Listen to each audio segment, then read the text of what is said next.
સમાચાર જૂનાગઢના વંથલીથી પ્રાપ્ત થઈ રહ્યા છે કે જ્યાં ગેરકાયદેસર દબાણ ઊભું કરવામાં આવ્યું હતું અને એ દૂર કરવાની કાર્યવાહી કરવામાં આવી છે। જૂનાગઢના વંથલી ગામમાં ગેરકાયદે દબાણ દૂર કરવાની કામગીરી કરવામાં આવી છે। ગૌચરની જમીન પર દબાણો દૂર કરવાની કાર્યવાહી શરૂ કરવામાં આવી। માપણી કર્યા બાદ દબાણો દૂર કરવામાં આવશે। પોલીસ બંદોબસ્ત સાથે તંત્ર દ્વારા કાર્યવાહી શરૂ કરવામાં આવી છે।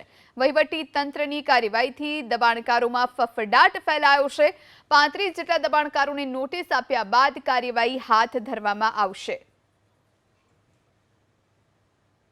મારા પત્ની સરપંચ છે।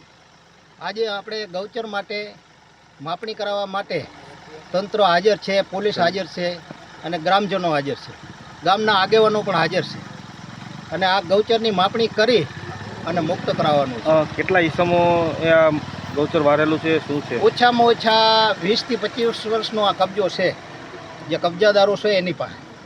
કેટલા લોકો છે? ઓછામાં ઓછા 34 થી 35 માણસો છે, એને બધાને 3 નોટિસ બજવેલ છે। માપણી આપણે 4 થી 5 દિવસ ગણીને હાલવાનું અને પછી કબજો ક્યારે છોડાવો? કબજો તો માપણી થઈ જાય એટલે છોડાવી દેવાનો છે।